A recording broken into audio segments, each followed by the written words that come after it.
Olha a bomba! O TRF1 acaba de reabrir a investigação do caso do Adélio, da facada no Bolsonaro. Eu vou explicar isso, mas antes, um segundinho. Se você é fora Bolsonaro, inscreva-se aqui no canal, porque o YouTube está boicotando vários canais de esquerda. Então, quanto mais inscritos, mais alcance a gente tem para levar a verdade para as pessoas, porque eu sei, você sabe que o Bolsonaro trabalha com base em mentiras, em fake news. Então, um segundinho, inscreva-se. Na descrição também tem o segundo canal, que é o canal Thiago dos Reis. Inscreva-se lá também. Agora vamos falar sobre a facada do Adélio em Bolsonaro. Olha só, a Polícia Federal fez uma investigação sobre a facada em Bolsonaro. A investigação não levou em conta quase nada sobre a facada, não tomou depoimento de muita gente e a investigação concluiu que o Adélio agiu sozinho, mesmo contra todas as evidências, e que ele além de agir sozinho, ele premeditou absolutamente tudo. Ok.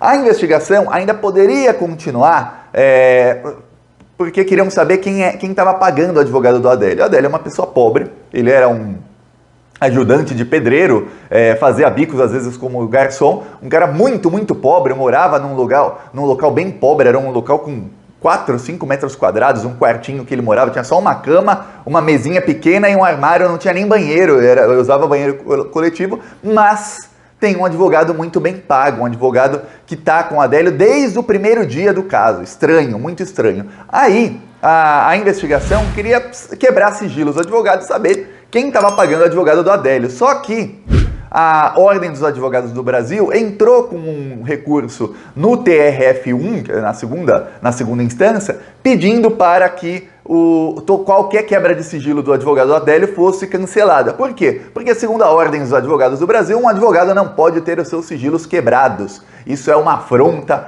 à advocacia e tudo mais. Ok. O caso foi subindo, chegou ao STF, ao ministro Luiz Fux. O Luiz Fux mandou uma decisão para o TRF1 dizendo que, olha, não fere o direito do advogado, estou investigando porque, no caso, tem alguma coisa errada, não tem a ver com o direito do advogado receber ou não receber, e sim com o fato de que teve um crime e o advogado é a única pessoa que pode elucidar isso. Ok, o TRF1 hoje tomou a decisão de que as quebras de sigilo podem ser feitas, então o advogado do Adélio será investigado. Vão quebrar o sigilo telefônico dele, vão quebrar os sigilos bancários dele e de qualquer empresa que ele seja sócio e vão investigar câmeras de um hotel onde esse advogado ficou logo depois do atentado ao Bolsonaro. Ok, só que tem uma coisa.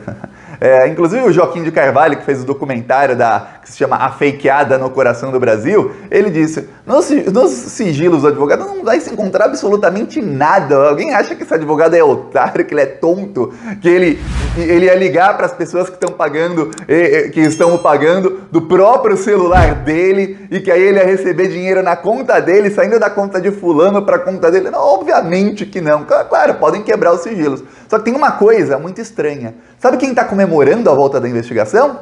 O Ossef, que é o advogado do Flávio Bolsonaro. Flávio Bolsonaro e o Ossef estão em êxtase, estão extremamente felizes porque a investigação está voltando. Aí eu te falo, se o advogado do Bolsonaro, o Ossef, está feliz, é porque tem coisa aí. Tem ou não tem? Então, o Adélio versão 2 vem aí para 2022, a nova versão das fake news. É engraçado que se quisesse investigar a facada no Bolsonaro, tinha uma linha de investigação que a Polícia Federal se recusou a tomar, que era a linha de investigação de e se não foi o Adélio que planejou tudo? E se foi um autoatentado? Ou e se talvez não seja um autoatentado, mas alguma pessoa no entorno do Bolsonaro queria matá-lo e essa pessoa estava junto com o Adélio e ele não agiu sozinho? Não, a Polícia Federal simplesmente não investigou nada e disse, agiu sozinho, ponto final e acabou. Tem uma coisa estranha no caso do advogado do Adélio, que é o seguinte, o Adélio ele é uma pessoa, ele foi interditado como uma pessoa que tem problemas. Uma pessoa interditada, para que você saiba na justiça,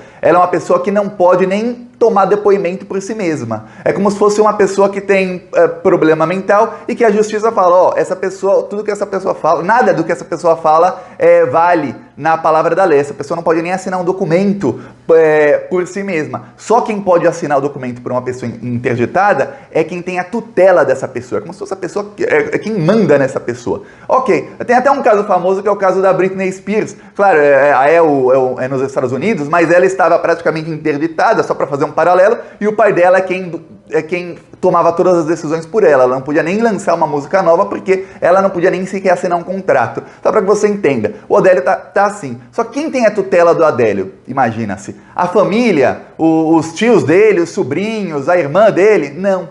É o próprio advogado. Mais do que isso, o advogado que tem a tutela, ele pediu pro Adélio ficar numa prisão de segurança máxima. E ele confessa o caso. Por exemplo, o Adélio não pode ele mesmo prestar depoimento, então o advogado é que presta por ele. E o advogado prestando depoimento por ele diz, fui eu que fiz tudo, no caso eu, o Adélio, que fiz tudo, e eu quero ficar em prisão de segurança máxima. Muito estranho, você já viu alguém querer ficar em prisão de segurança máxima? Claro, o advogado diz que é para proteção do Adélio, só que eu sei, você sabe que não. Então tá muito estranha a relação do advogado com o Adélio. A família do Adélio não tem nem sequer o contato do advogado, e a família do Adélio adoraria ter a tutela dele, até para que ele pudesse mudar de prisão, para que ele pudesse receber visitas. Que o Adélio não pode receber visita, ele é uma pessoa que está completamente isolada do mundo.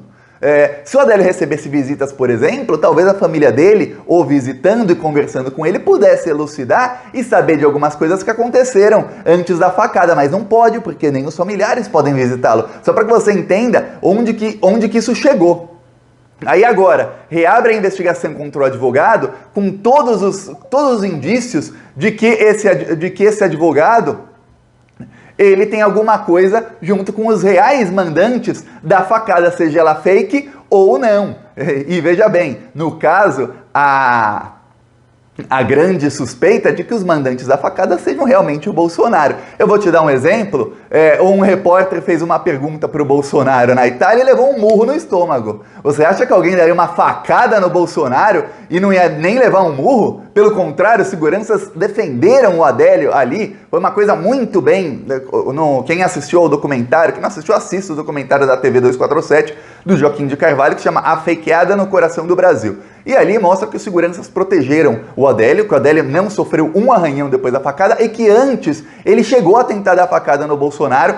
Todo mundo viu ali a faca e os seguranças simplesmente não fizeram nada. Tem até um momento em que o segurança fala com o Adélio e fala, espera, calma. Um negócio bem estranho. Mais do que isso, mais ou menos uma hora antes da facada, o Adélio, ele estava num local em que só pessoas autorizadas tinham acesso, ninguém sabe como ele conseguiu acesso a isso, Outra coisa que se o Adélio recebesse visitas, ele poderia explicar aos familiares dele como é que ele teve acesso àquele local. E o Adélio vê o Carlos Bolsonaro e o Carlos entra no carro.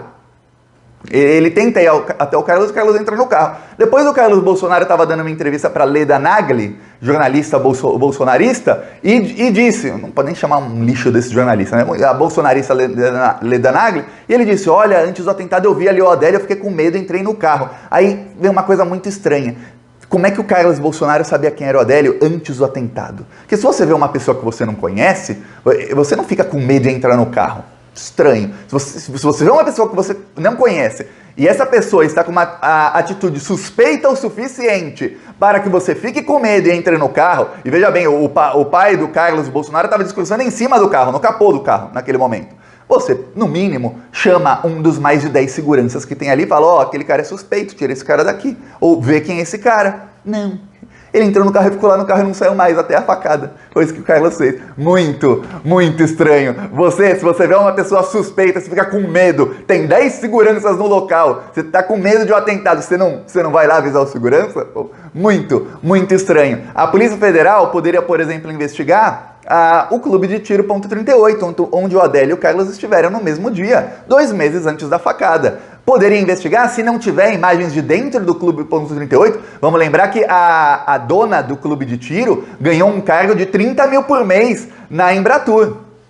Veja bem, e foi a primeira vez que a Embratur não tinha sede em Santa Catarina. A Embratur abriu uma sede em Santa Catarina, só para dar para ela o cargo de diretora da Embratur ganhando 30 mil por mês, fora a verba que ela pode empenhar, que ela pode roubar, fora a verba para roubar, quer dizer, Tá no Bem Bom a diretora do clube de tiro, onde Carlos e Adélio se encontraram. Então, mesmo se não houver imagem das câmeras de dentro do clube de tiro, o que deveria haver, a polícia poderia investigar as imagens das câmeras das ruas, da rua onde fica o clube de tiro e das ruas no entorno, para saber onde o Adélio ficou hospedado ali, porque você, pela imagem das câmeras, você consegue ver a movimentação de uma pessoa do local onde estava hospedado até o clube de tiro, e para saber se o Adélio e o Carlos Bolsonaro estiveram realmente, de fato, nos mesmos dias e nos mesmos horários. Nos mesmos dias já se sabe, no mesmo horário no clube de tiro. Outra coisa é que a diretora do clube de tiro, ela mentiu em rede nacional, no Jornal Nacional, dizendo que não,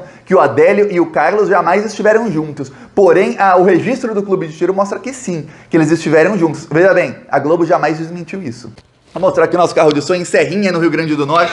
A gente já fechou para rodar lá em mais 4 cidades.